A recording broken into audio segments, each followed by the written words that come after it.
Hi, my name is Hamid Razani Kufar, and this is Conversations from Gameology.ir. Now, this episode is really important for me because I'm talking to Mr. Inon Zur, and I'm a big fan of him.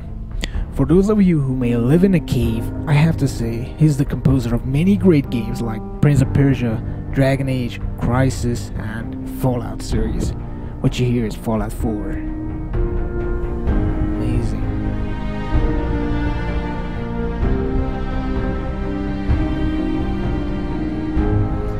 Let's get back into it. For all the composers out there, I gotta say, you're about to hit a gold mine. So let's wrap it up and get into it.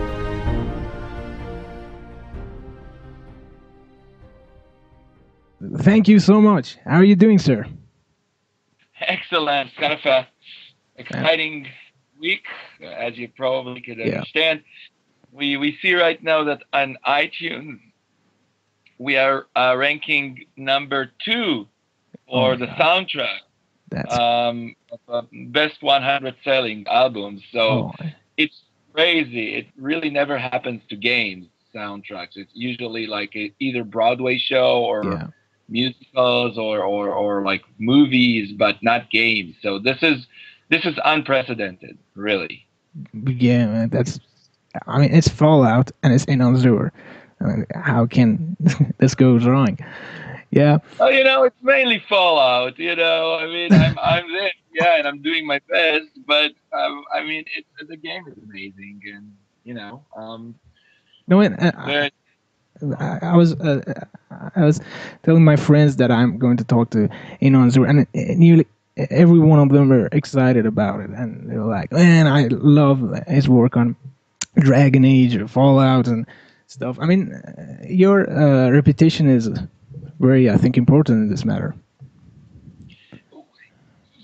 Yes, but I mean, you'll be surprised. I mean, well, for gamers, it's a little different, but overall, I mean, usually we're operating behind the scenes. We're never like in the front, which is totally fine with us. The composers are, we're doing what we've been told to do, and we hope that we deliver the right thing. And it's, you think that it has a lot of glamour, but no, I mean, we're just really, it's a lot of hard work, and I mean, so you can understand, like, on the main theme for Fallout, I probably had about 29 back and forth iterations. Wow. For with Todd Howard. Oh yeah. So this is really hard work, and it's also collaboration. I'm writing the music, but there's a whole team that is basically weighing in and saying what they think, and so have to remember that it's not like one artist. Yes, I am coming up with the ideas, right, and eventually it's my music, and Bethesda is also giving me a lot of freedom to do a lot what I'm thinking, but still it is collaboration. Yeah. Now, I can't tell you how much excited I am to finally talk to one of my biggest inspirations in music. I mean, when I started out making music, I think, 17 or so. I was like, man, can I someday get close to what Mr. Zur does to help the experience of playing a game more visceral and exciting for players? And years after, I'm making music for video games, and I'm talking to one of my idols. So I'm so happy, sir. Thank you. Well, you don't know how much it means to me, and it means to me on few different levels. First and foremost, because I love to basically sort of like share my my feelings and what I have to give with others, and see that they like it, and so. It means a lot, but even means a lot more to me speaking to you today. And I must say that I had a lot of interviews, of course, for Fallout, the biggest, trades, of course, you can understand IGN and stuff, and sooner, but you to me personally, Yeah. you are my most important interview so far. And I'll tell you why. And I'll tell you why. And you'll Yeah. be surprised. What? Because you Yes. are from Iran Yeah. and I am from Israel. Yeah. And me, there was nothing more important Yeah. to iterate, to you and to the fans Yeah. that um, for the American people and for the Israeli people, the connections with the Iranian people as a whole, not with the leaders, not with the administration, not with the clerics, but with the Yeah. people itself. It is so important for us. And we understand what's going on, and there's always Yeah. political. But we believe, me and my friends here in the US and in Israel, of course, that the way to bridge between, the between you and me, the stupid, Yeah. think that people think on both sides is through the art and through the music and Exactly. through the peace talking. And uh, believe me, it makes me so proud to speak to you today, Oh, just to basically carry this message that to make sure that you guys understand how important for us is actually coming to you and to make basically friends you yeah. know I can't tell you how emotional I got. That I think this music has no boundaries, no political borders or whatever. It just speaks to another guy in another country. Yeah. exactly. Thank you so much, sir. You're speaking my mind right now. You're Yeah. speaking my mind. Yeah. Exactly.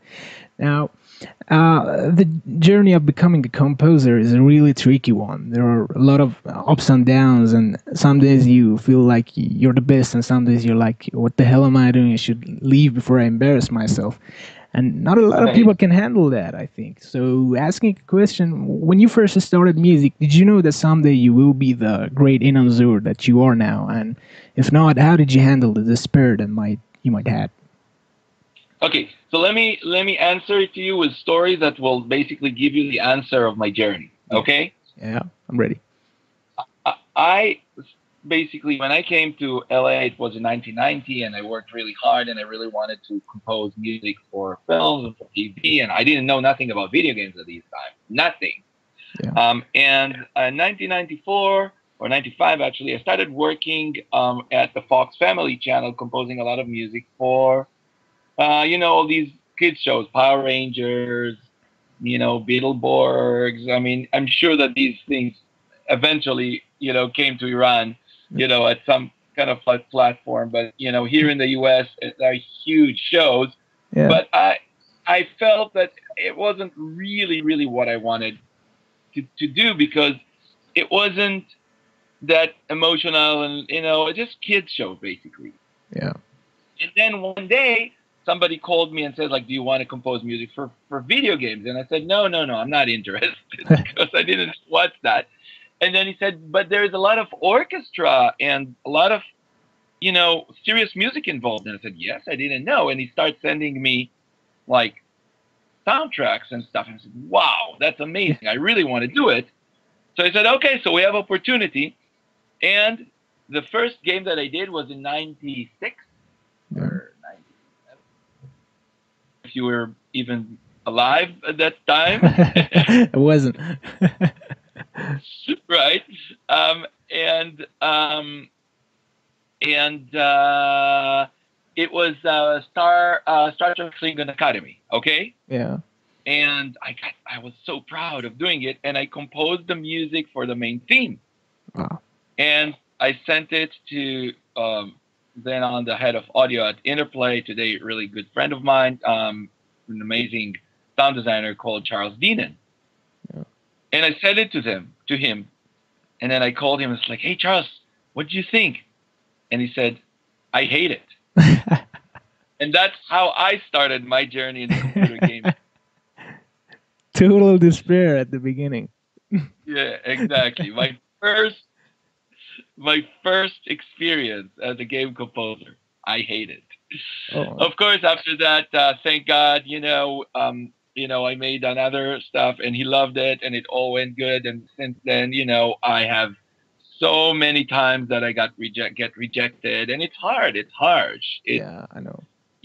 I mean, you think that I'm successful? Believe me, I'm getting rejections all the time, and people sometimes like what I'm doing, and sometimes people don't like what I'm doing. And this is the nature of the beast. We have to Yeah, understand that music is very very subjective, yeah, exactly. and it's a nature of the beast. Yeah. Do you play video games yourself? I am playing usually the games that I'm trying to at least sometimes play games that I didn't do music for Uh, to see how other people are doing, mm, but I'm not like a gamer per se, never was. And I although I know the inside out of games more than probably the most,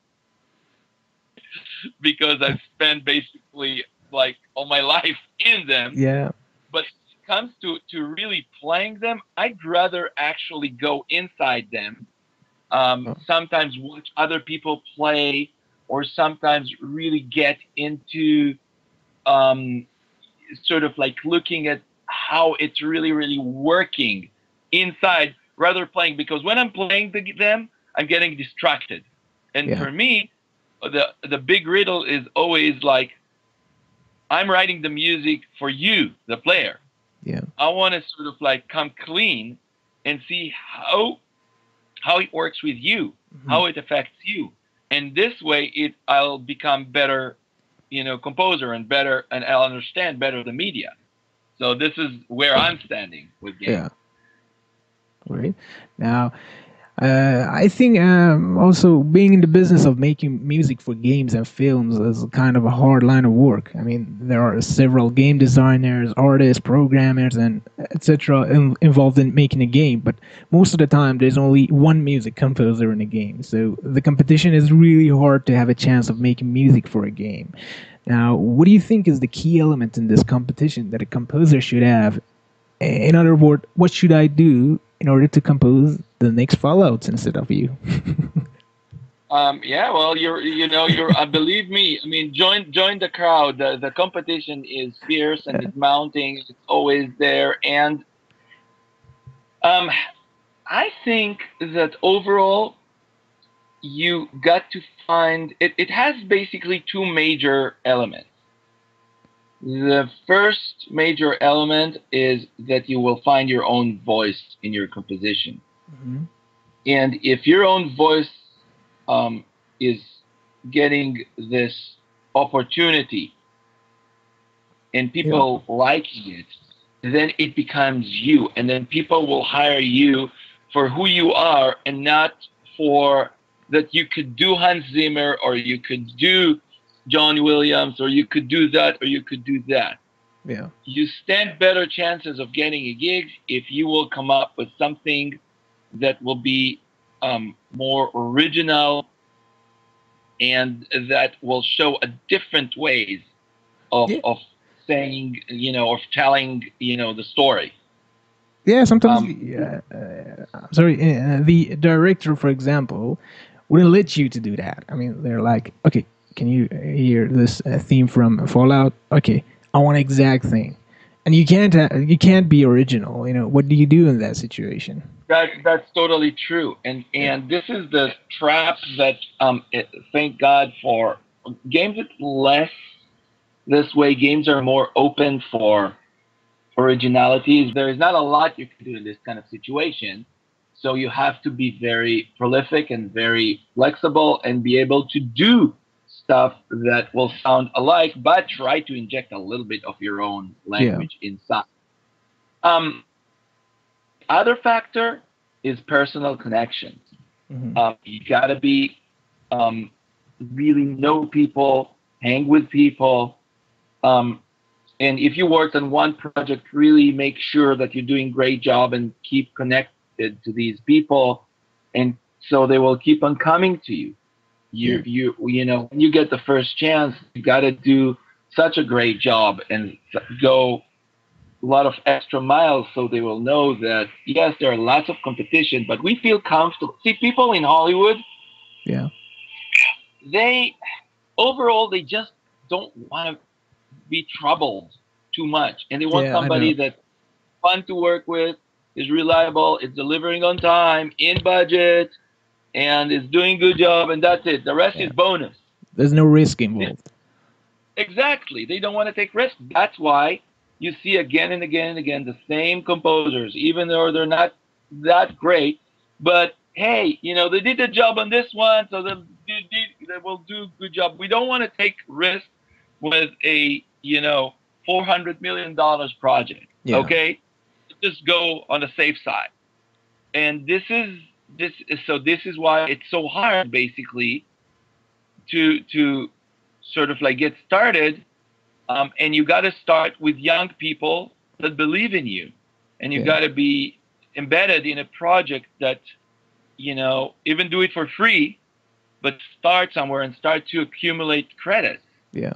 And this way, you could start grow up and grow with those young people. Yeah. I think that's true. I think there are two kinds of composers. First, the one that writes good music, and second, the kind that writes appropriate music. And User, I think, are one of the finest composers who knows the exact theme and approach toward the universe of a game. Especially in your case, that there are a lot of open world RPGs. So, how do you approach the concept of a game? How do you decide what is good and what is not suitable musically? First, again, remember Yeah. that we're working in a team. Hmm. So I get a lot of descriptions, and I have a lot of experience also working. So usually I'm not going to be that far off unless the producer director really have a specific idea what they have. Because I mean, let's face it. I mean, there are a lot of genres, but when you're putting yourself inside a genre, you got to be communicative with the Yeah. audience. So you just cannot do something that is totally out there. You got to find so there are some common denominators Yeah. that if you know where they are and what they are, and you know the history of music, for film, for video games and stuff, then oh, this should be probably something along the line of this and this and this. Yeah. So you're sort of like building yourself the hub where you're starting from. Hmm. But after that, you're sending the iterations, and they get back to you. And there's a lot of back and forth, you know, um, before you're hammering, like, okay, this is really what we want. Also, you have to remember that I'm sitting here in Encino in my studio, Yeah. and the developers could be in China or in Japan or in the other side of the United States, the East Coast, or Canada or France, Yeah. and they're far away. I'm not them. I don't see the game. Usually I will go to the developer. I will sit with them. I will see the game there, but I'm not spending time with the game all the time. Yeah. And So it's definitely challenging. yeah. How's it working on with Todd Howard? I'm a game designer too, and I'm a huge fan of Todd Howard. And how's it working on with him? Is it easy? Well, we know that Todd is a genius, Absolutely. and he's also a good friend of mine. So we are going back, what, 12, maybe 15 years already. Wow. And every time we meet, we hang, we go to drink beer. It's like he's a great guy to hang with. Very energetic and has a lot of charisma. Um, and it's really hard not to like him. Yeah. But on the other hand, he knows what he wants, and it's going to be his way. And since people know that what he does usually succeeding immensely, they just follow his orders. Well, you know what? I mean, he side out Yeah. the essence. And you know what is the essence? Uh, The essence of every good, and it doesn't matter if it's a game or movie, TV show, book, no matter what, it's tell a good story. yeah. Sure. You know, when you tell a good story, you don't need amazing graphics, amazing sound effects, amazing sound design, anything. I mean, it's first and foremost. Tell me a good story, Yeah, exactly. and this is what and Todd really understands. He really understands it, and he tells good stories, and it all begins with this. Yeah. Yeah. So Yeah. Now, sometimes it's really hard to understand the inner feeling of a game. For example, a week ago, I've got this game to compose, which happens in Iran's 1980s war. But meantime, it's kind of a comedy, very cartoonish characters with funny dialogues. I haven't thought about it much, but and I know it's going to be a tricky game to compose. So, what do you think? What do you do when you have such opposite emotions and different themes in a game? Where is the middle ground, and how can you find it? Well, it really depends on the emotions you want to create within the boundaries that you are. So let's say that you think about, I mean, if you're working on an Iranian game, okay, Yeah. who's going to play this game? Hmm. Mostly people in Iran, okay? Yeah. So first you need to communicate with them. Hmm. Music is a language, okay? And you need to think, who am I writing this music for? And then if this is my audience, then I need to communicate with them. Yeah. What do they like? What will turn them on? Hmm. And there is common ground. So you don't need to like compose it. Um, you don't need to compose like Iranian music. And by the way, I am familiar a lot with Iranian music because I have a lot of Iranian good friends here. Great. Probably could understand that I'm here in Encino. You know, I mean, you don't know, but you already conquered the U.S. You just don't know. So I'm saying like I'm really familiar with Iranian music because I'm going a lot to Iranian party there because Yeah. also, this is one of my favorite foods. You can understand, you What is your know. favorite food? Well, I'm telling you. So like kubide beef, tadig, gurmezabsi, Oh my god. um, I mean, this is like really something that I love. You know it all. Yeah, of course, Um, so just give it to me, and then I was like, so I'm familiar with Iranian music. You could incorporate Iranian flavors Hmm. inside your music. You guys have some amazing instruments that you could incorporate, but if you will take like just Iranian solo instrument that sounds very ethnic, okay? Yeah. But you play it not, the way they will expected it to play, Hmm. but you play it, in a Western way, okay? Yeah. This could be really cool because they will recognize the sound, Yeah. okay? Yeah. and and then I think it could be really interesting. Yeah. That's great advice. Now, how do you approach toward making ambient music when there is no significant drama or swell in the story? How do you make the music not very recognizable but yet effective in background? Well, this is really great question. um I need to think about it for a second because this is really really good Yeah, one. take your time. Well, um I would say that, and it's interesting because I'm giving a speech right now at Migs in Montreal in a week from now. Hmm. Um, that is speaking about originality Yeah. and how basically you can create music that will stand out, exactly like your question. Okay, Yeah. and and here is, I think I'll give you a little secret Yeah. as a composer to composer. Okay, Okay. if you really want to be original, Yeah.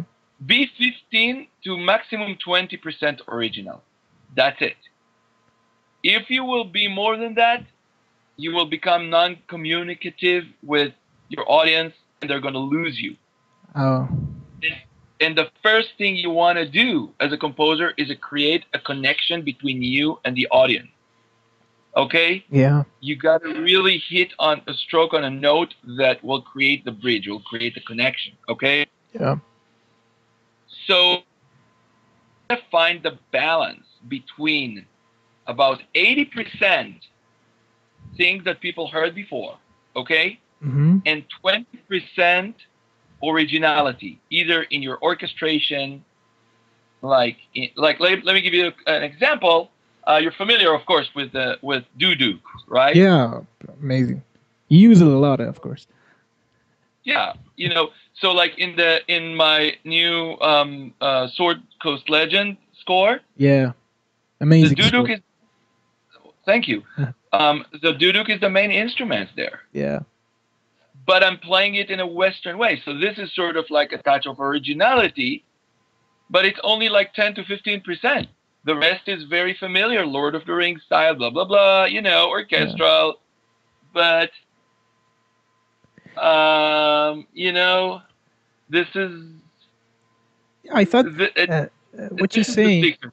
Yeah, when I listen to soundtracks when Western people make music about Middle East, and it's not very Middle Eastern, It's just like the rock music, only with I don't know, oud, and I think that's the reason. To You could basically use all these instruments to your benefit, yeah, you know, but use them in a different way, yeah, that would make it you know. new. Exactly, because if you'll bring, Doombek and Duduk and oud together and the violin, and you could create something that will sound very Iranian or very Arabic or very Turkish, okay? But if you'll use each instrument alone inside a classical Western orchestra, Yeah, think about it. It'd be very, very, very interesting. yeah. I actually have an experience with this. I probably send you my music I did exactly like this. A mixture I'd of love to hear it. yeah, Love to Western hear and it. Eastern mixture. It's very fun. Exactly what you said. Yeah, great. Now, last night I was listening to your Fallout 3 soundtrack again, and I was blown away by it. I could feel the harsh and merciless world of Fallout. I could hear a huge vault opening to a vast wasteland. I could hear a wind. I could hear armors echoing in empty buildings. I could feel textures of a ruined city and my hands touching the wrecked and brown old car. And why is that? To answer that, I think it's because of your genius approach. First, there are no complex melodies. The number of instruments you have are few, but very precise and appropriate. It doesn't run away from the fact that there are few people alive in this apocalyptic world. Using low brass as an epic melodies, falling into horror are all reasons of perfection of Fallout. So my question is, when and how do you decide about these elements in your music? Is it before writing anything, or is it while playing with ideas? With Fallout, it's very, very important questions because Yeah, Fallout is all about trying to create some kind of sounds that are very unique and different. yeah, Um, and I was definitely paying a lot of attention um, to choose an instrument that is very different. And I really love what we called organic sound design. yeah. So for Fallout 4, for example, used a lot of stuff that I sampled myself. I'm going with a cello bow outside and bowing like a garden chair, you know, or a glass Fences. vase, and basically it is um, you create Hmm. sounds that are partly industrial, partly almost like sounds like junkyard, Yeah. but if you bow them, you get a pitch, Yeah. some sort of pitch. Um, so you could do that, or you could do the other way around. Go to like a legit instrument like piano, Hmm. but play it in a total different way. I, totally abused my, grand piano at my home, hit it with open hands on the strings, bite the strings, doing all these kind of weird stuff to really get this kind of sounds that are really, really different. And for Fallout, it's really crucial Yeah. to create these kind of things. Yeah. Now, a month ago, I was playing around with ideas for a song. I was looking for inspiration, and strangely, I found out that the biggest help for me is by seeing classic paintings of plagues from different parts of the world.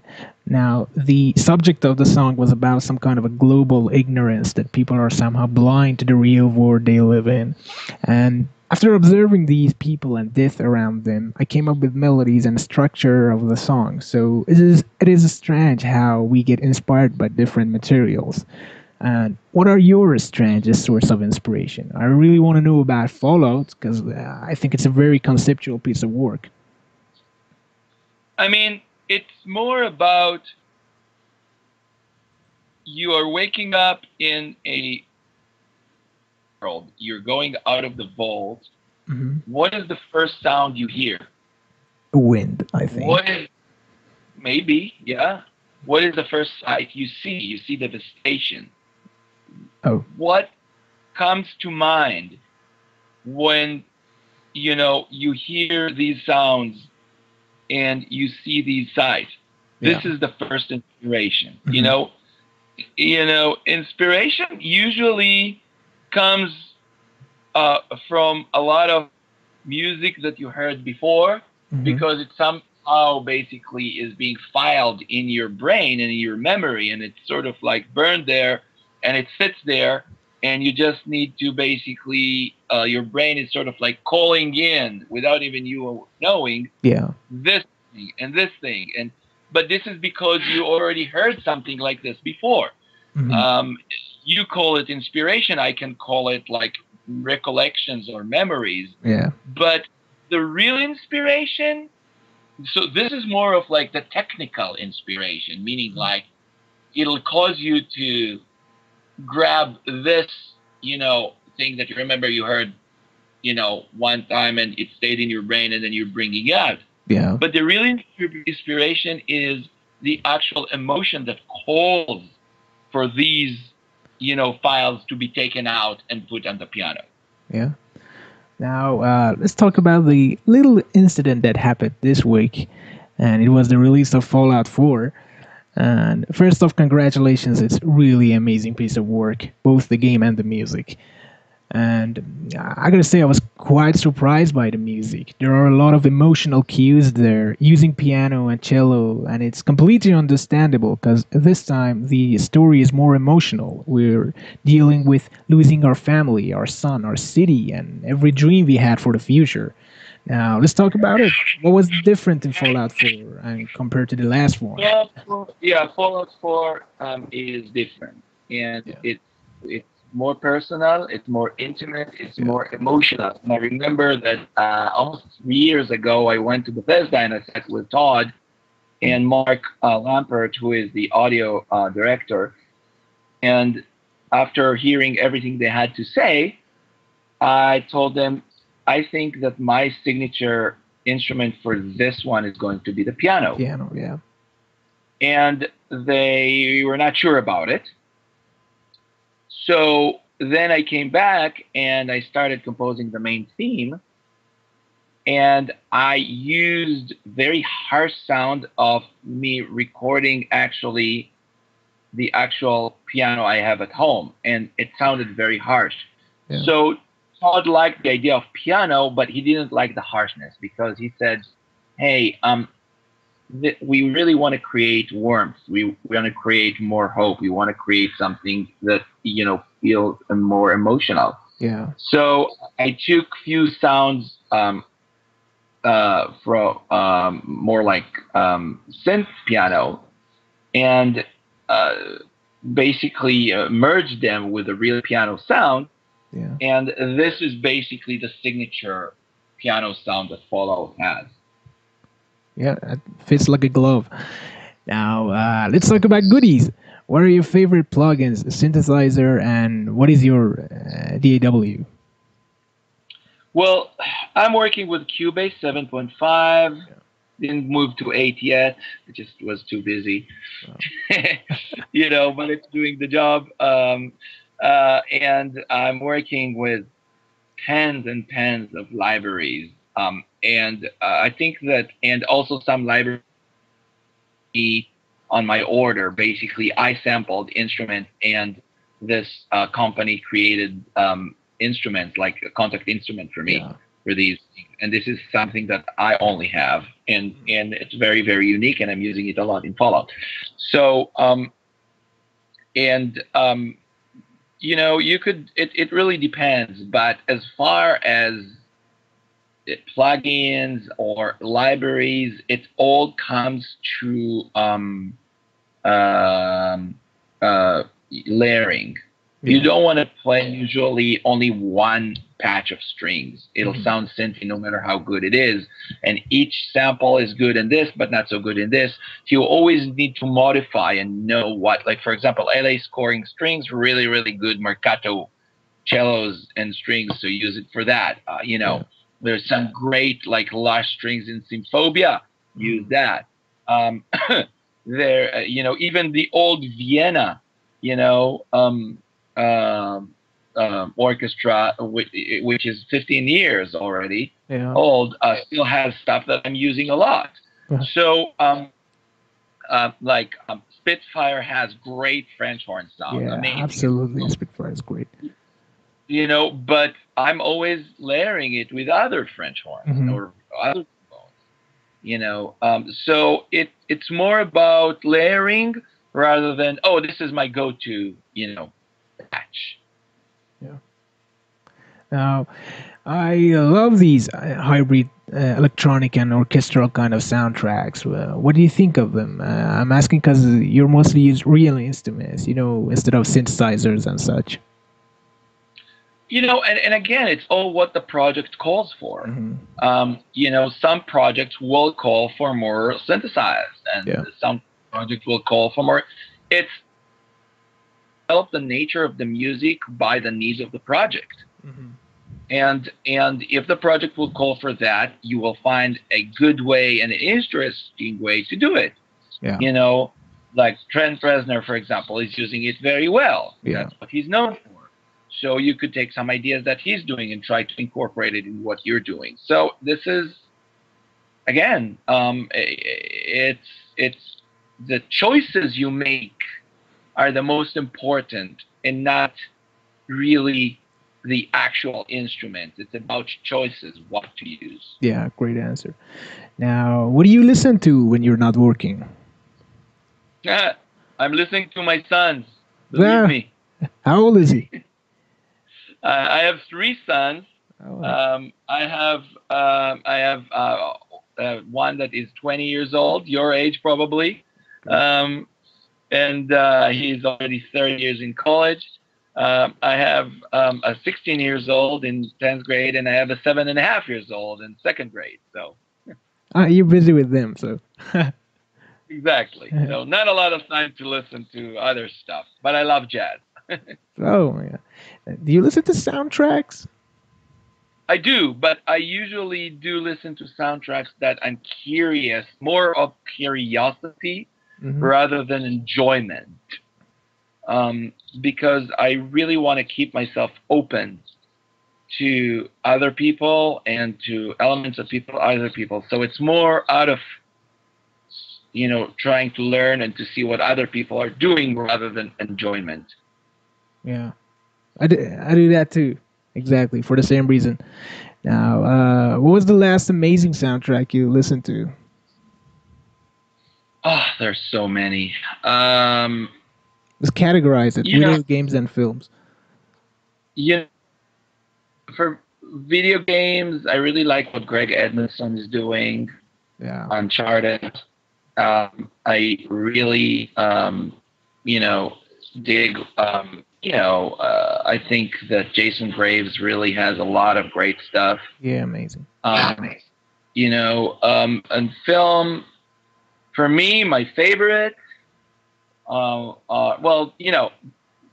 John Williams, was always, but he's sort of like aside because he's not like to me. He's like John Williams, and then there's the others, right? Yeah. But Tommy Newman and Randy Newman are to me like one of my most like favorite. Yeah. John Powell is great, Amazing. really. And Harry Gregson Williams also. I mean, not Harry. I mean, sorry. Harry Gregson Williams is great also, but come on. That name right Hans away. Zimmer? No, by the way, some of the stuff that Hans is doing is really good, but he's not one of my favorites. Yeah. James Newton Howard. James Newton Howard. Yeah. Sure. Yeah, I love him. Great. Too, so. Amazing, sir. I can't thank you enough for sharing your time with me and many other composers who need inspiration and guide through their career. I think your music has always been a beautiful brush of feelings to many amazing words, and I wish you the best because you're the best. Well, again, thank you for very, very much. And I want to, again, send and make sure that you send your friends and the people a message of peace and a message of friendship. Sure. For people in Israel, remember, it's the people, not the leaders, and if the people creating the good connections and the good contacts beyond all the stupid political religion nonsense that so many people are just dying in vain because of that. Yeah. If we will know how to create bridges and think how amazing it's going to be, what an amazing world we could have. Absolutely. So please make sure that you're and I'm speaking to you right now as an Israeli, not as an American. Yeah. Make sure that you're telling your friend that this is very important for me for them, that they will know that I'm carrying a message of peace and friendship. Thank you so much. Thank you. That's great. Of course. Now, I don't take your time anymore. Thank you. Of and course. Good night. Good night for us and good morning for you. And good morning. Good night. Right, thanks. Goodbye, Bye. sir.